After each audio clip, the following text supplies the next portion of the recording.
এই পবিত্র ব্রত মহাত্মা বর্ণনা করছি, মনোযোগ দিয়ে প্রাচীনকালে দাপর যুগের শুরুতে মধুজিৎ নামে এক বিখ্যাত রাজা ছিলেন। তিনি মহিষ্মতি নগরে রাজত্ব করতেন, কিন্তু দুঃখের বিষয় এই যে তার মনে বিন্দুমাত্র সুখ শান্তি ছিল না, কেননা তিনি ছিলেন ভূমির কাছে যেতে মনস্থ করলেন। বনের মধ্যে ঋষিদের আশ্রম সকল দেখতে দেখতে তারা এক মুনির সন্ধান পেলেন।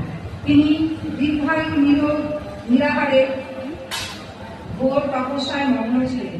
সর্বশাস্ত্রে ব্রাহ্মণ শ্রেষ্ঠ রাজা যাকে পুত্রের মুখ দর্শন করতে পারেন, কৃপা করে তার কোনো উপায় আমাদের বলুন। আর তাদের কথা শুনে মুনিবার ধ্যানমগ্ন হলেন। কিছু সময় পরে রাজা